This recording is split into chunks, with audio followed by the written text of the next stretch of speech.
What an utterly trash game Sparking Zero is. I can't believe people actually enjoy this. It's exactly what some people like to say about this very successful game. Hi there, I'm Dinoh G, and I've been playing Dragon Ball games since I was a kid. I remember hopping on the Budokai and Tenkaichi games on my PSP during my summer break. It's a core gaming memory I feared I would never get to experience until I heard about the release of Dragon Ball Sparking Zero, and I can't put into words how insanely hyped I was, as were a lot of people all over the globe. And after getting my hands on the game, I can say with jest that it delivered hard. It was an instant success, selling over 3 million copies and carrying on the legacy of the great Toriyama sensei. And whilst most of the community is undeniably happy about the game, there are some that have their fair share of complaints. Like, game is not worth 70, with the spelling and grammar mistakes to the online portion not working.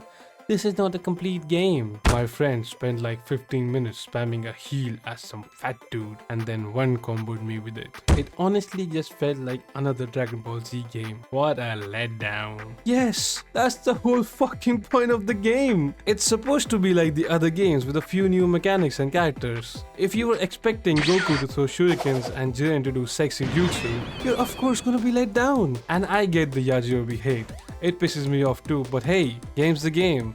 They might change it in future updates. And other than the heal, it's just a skill issue, buddy. There's no denying the fact that the game is surprisingly hard. I like the change. Instead of just spamming light attacks, they introduced new mechanics which raise the skill ceiling very high, making the game enjoyable for both casual and competitive players. Just spend some time completing the training and I guarantee you'll become better than half the player base. These guys could use some advice. Not balanced, counter-festival.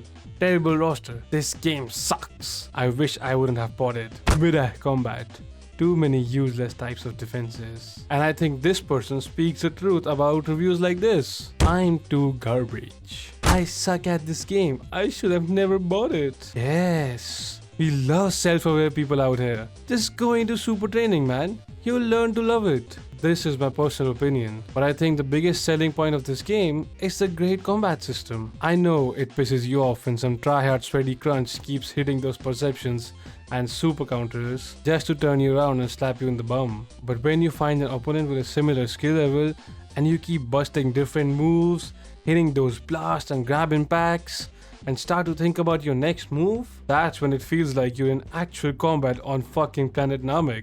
And even if you lose, the fight was just so intense that it felt like pure fun. And I think that's where Dragon Ball Sparking Zero truly shines. And correct me if I'm wrong, didn't I just describe the whole of Dragon Ball? That's exactly what the show is. Slowly building skills up to fight stronger enemies.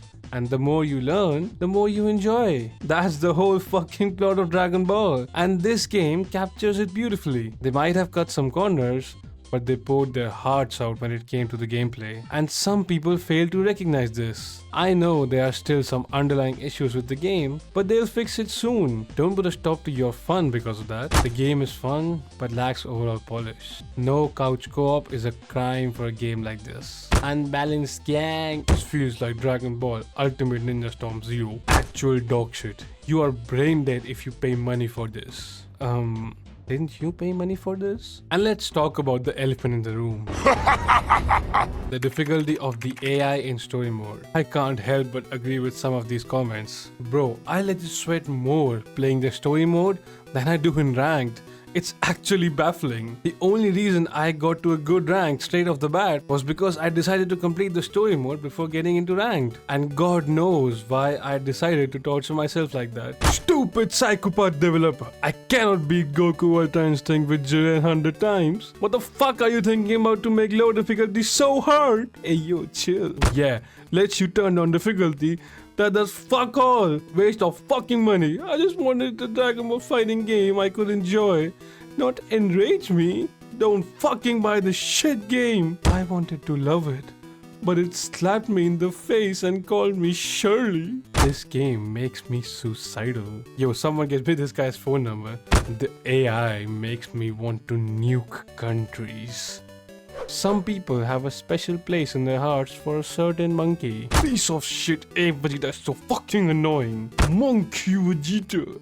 Bro, actually refunded the game. Great ape, too hard. got my ass whooped by some great ape. Frieza was right to wipe out the monkeys.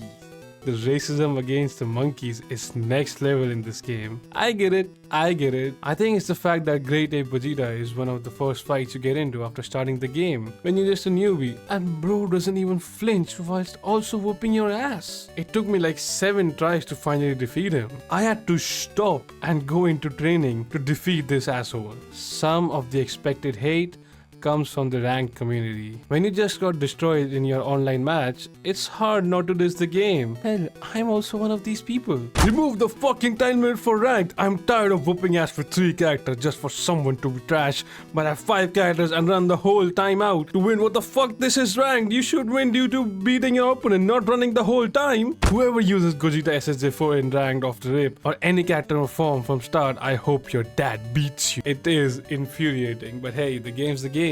Gotta one-up them with skill. SSJ4 Gogeta. Controls keep changing when playing online. It's an awful experience. This is actually super annoying. When I'm mid-battle, about to die, but the game won't allow me to switch characters whilst my opponent is having a whole ass orgy with their roster. It flips me to my boiling point and I wanna jump through my screen. I just stop after the match and go look at clouds and shit. The game does a great job at giving me existential crisis at some points. Some people are just fed up by reoccurring bugs. A communication error has occurred.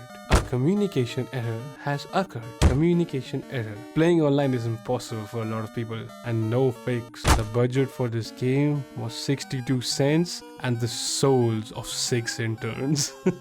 Sometimes it does feel like that when playing online. But one thing that actually baffled me was this. These had ultra-wide support. I don't own an ultra-wide monitor, but this is just a crime. In 2024, not having support for every type of screen? That is just inexcusable. And a lot of fans seem to be angry about this too. No ultra-wide support. If they add in future, I'll be happy to buy it. No widescreen support. Where is ultra-wide support? In 2024, launching without this? For real? These ones actually made me sad. How do you even explain that to your community? Even more than the ultra-wide support, there was one feature that I was 100% confident would be in the game. It makes no sense not to have it. It's stupid not to have it. But unfortunately, no crossplay. What the fuck? You'll get a yes when you give us crossplay. Small indie dev? Where crossplay? This is a sad reality. Some of these negative comments are 100% justified. Not having crossplay in Sparking Zero, a game that is heavily relied on online multiplayer, is just absolute stupidity. I have many friends that bought the game on PS5 and are starting to get bored just playing alone. Dragon Ball games used to be so much fun because we got to enjoy them with our friends. I can still understand not having split screen co-op because you want to sell more copies of the game, but I just don't understand the idea of not having crossplay. It's just plain stupidity. What possible excuse could you give for this? There's this dude on YouTube who made a mod which gives you access to all the maps while playing split screen before the official release of the game. Isn't that just baffling? One dude made a fully functioning mod in just 2 nights of having the game, just for fun, when a whole ass company like Bandai Namco was crying that it wasn't possible. It's just sad. And you know what's even more sad? Goku can't cheat on his wife. We just ruined this man's dream. And he's not the only one. Can't sex with Topo. Not enough cleavage. Come on. After a day of hard work, can't a man even look at some anime titties? And some people just want to see their favorite characters. Opicon, I don't know how to pronounce his name. No Android 21. No point in buying this game. I'm sure there's gonna be a bunch of DLCs for these characters. And I think we've had enough negativity. Let's look at some positive comments. She dragging my ball till I sparking my zero. My booty is sweating. I have 27 missed calls from my job. And I lost my kid. I love this game. Only thing missing is the sound of my parents fighting. They're probably in a vanish war right now. Blew my paycheck and then blew my nut on the screen. I had to sell my newborn child to afford this game. but it was worth it. Hey yo, how much do they go for? They got Goku in this game? Nah, I think it's DLC. And even after a great success, the hate for this game just keeps going up. Because I think we as a generation have become so spoiled, we want everything to be perfect. But you don't realize that perfection is boring. I tell you, even if you would have given this game 10 more years in development, it would still have silly strong characters and it would still make some people angry. Because nothing can ever be perfect and that's just human nature. And you don't realize it, but this might be the last ever Tenkaichi game we get. After the passing of Toriyama Sensei, the fire in people to keep Dragon Ball alive will slowly fizzle out. So just learn to enjoy it while it lasts. Dinosaur.